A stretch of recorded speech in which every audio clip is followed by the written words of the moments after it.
माही की गूंज न्यूज में आपका स्वागत है। केंद्रीय गृह मंत्री अमित शाह इन दिनों मध्य प्रदेश के प्रवास पर हैं और वे विधानसभा चुनाव की तैयारी पर पूरी नजर रखे हुए हैं। वे रविवार की देर शाम को उज्जैन पहुंचे और उन्होंने यहां बाबा महाकाल के दरबार में पहुंचकर विशेष पूजा अर्चना की। उन्होंने यहां भगवान महाकाल का पूजन अर्चन कर आशीर्वाद लिया और देश और प्रदेशवासियों की सुख समृद्धि की कामना की।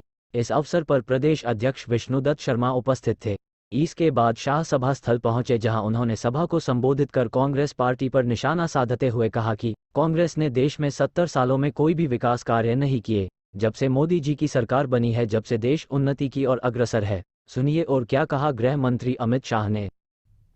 भूमि पर यहाँ पर पधारे हुए प्यारे भाइयों, बहनों, माताओं और मेरे जिगर के टुकड़े जैसे युवा मित्रों, आप सभी का बहुत बहुत स्वागत। मित्रों, सबसे पहले बाबा महाकालेश्वर की भूमि पर मैं आया हूं।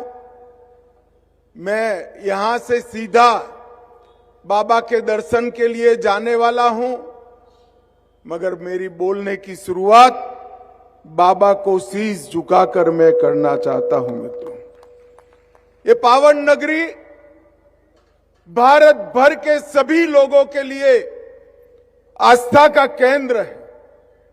यही जगह है जहां से वेद काल से भारत के संध्या पूजन का समय तय होता है, स्टैंडर्ड टाइम तय होता है। ये हमारा महाकाल का भूमि है। यही भूमि है जहां भर्तृहरि ने भी अपने कई सारे साहित्य की रचना की। वीर विक्रम की बातों से पूरा देश का बच्चा बच्चा राजा विक्रम के ज्ञान और पराक्रम से जानकार है। ये महाकवि कालिदास की भूमि है। सम्राट अशोक का बचपन जहां गया, ये यही उज्जैन है। महान समुद्रगुप्त जहां कलेक्टर बनकर आए थे, ये यही उज्जैन है। और जहां पर महाराज मुंज और भोज ने महाकाल की उपासना की, यही उज्जैन है। ये उज्जैन की पावन धरा को मैं बार बार प्रणाम करता हूं। भाइयों और बहनों, ये जरा मीडिया वाले बैठ जाओ भैया, सेट कर कर पीछे दिखाई पड़े।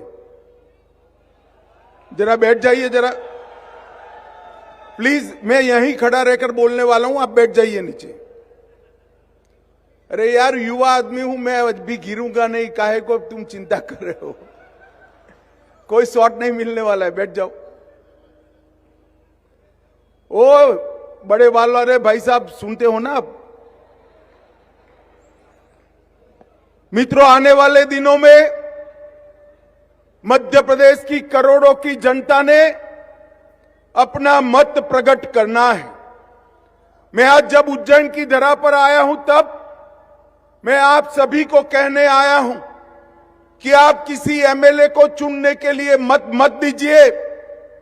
आप किसी एमएलए को मंत्री बनाने के लिए मत दीजिए वोट।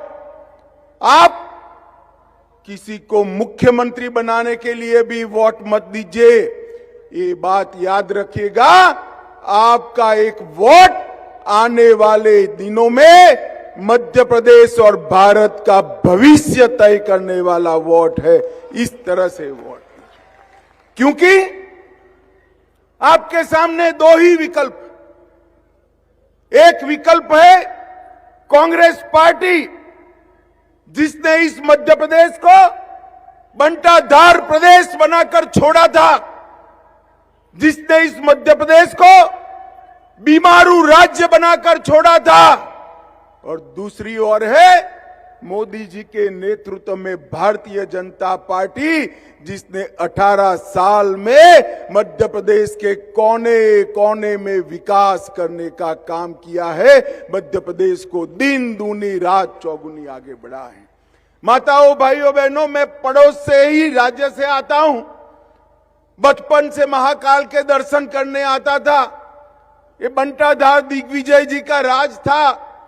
गाड़ी से दाहोद से निकलते थे, अहमदाबाद से निकलकर दाहोद तक आते थे, पूरी नींद लग जाती थी। जैसे ही दाहोद क्रॉस कर मध्य प्रदेश में घुसते थे, धड़ाम से गाड़ी गड्ढे में गिरती थी और नींद उड़ जाती थी। और मालूम पड़ जाता था कि बंटाधार का शासन में मध्य प्रदेश की सीमा शुरू हो चुकी है। आज 18 साल के भारतीय जनता पार्टी के शासन में हमारे मुख्यमंत्री शिवराज जी ने मध्य प्रदेशों में सड़कों का जाल बिछाकर मध्य प्रदेश को एक अग्रणी राज्य बनाने का काम किया है। मित्रों, मध्य प्रदेश का विकास और गरीबों का कल्याण, शहरों का विकास, गांव का कल्याण, उज्जैन का विकास, ये सारा भारतीय जनता पार्टी के शासन में हुआ है।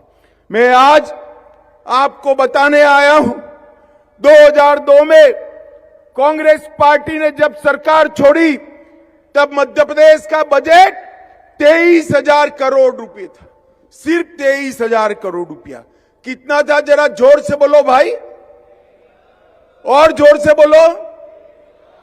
23,000 करोड़ से मध्य प्रदेश के बजट को 3,15,000 करोड़ तक पहुंचाने का काम ये भारतीय जनता पार्टी ने किया है।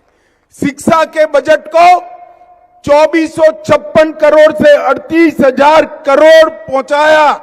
और प्रति व्यक्ति आय, जो विकास का द्योतक मानी जाती है, एक मानदंड माना जाता है, प्रति व्यक्ति आय 11,000 करोड़ रुपया थी। मध्य प्रदेश की प्रति व्यक्ति आय को 11,000 करोड़ से बढ़ाकर 1,40,000 रुपया करने का, 11,000 रुपया थी, 11,000 से बढ़ाकर 1,40,000 रुपया करने का काम हमारी भारतीय जनता पार्टी की सरकार ने। ये बंटाधार की सरकार 60,000 किलोमीटर के रोड छोड़कर गई थी।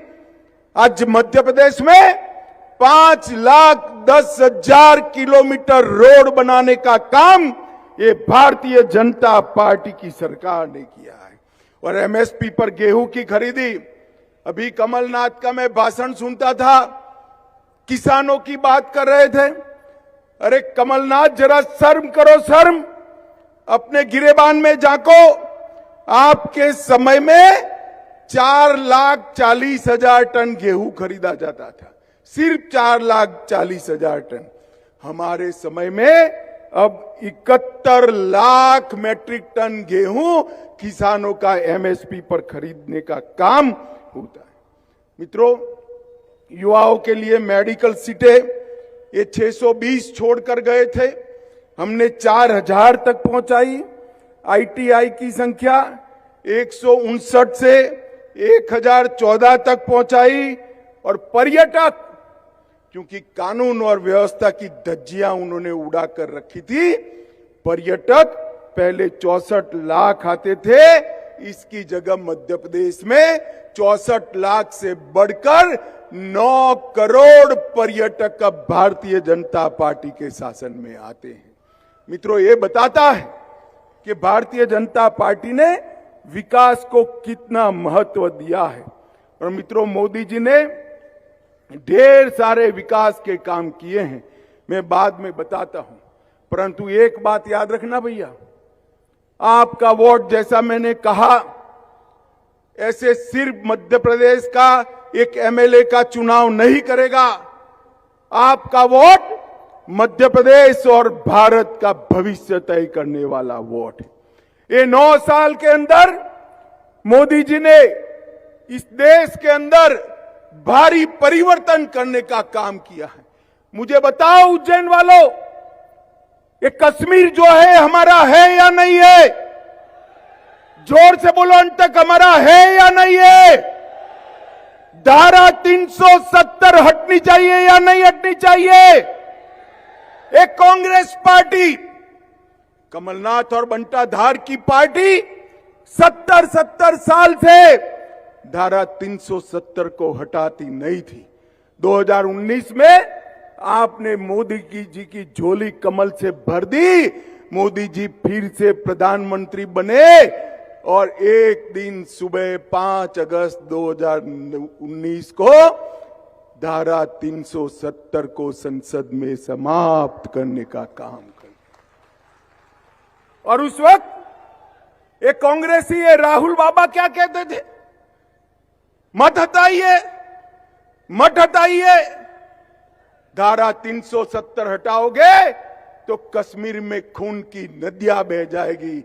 अरे राहुल बाबा, खून की नदियां छोड़ो, कंकर चलाने की किसी की हिम्मत नहीं हुई है, कंकर चलाने की हिम्मत। और मोदी जी ने आज हमारे कश्मीर को, भारत माता के मुकुट मणि को हमेशा के लिए भारत के साथ जोड़ने का काम कर दिया है।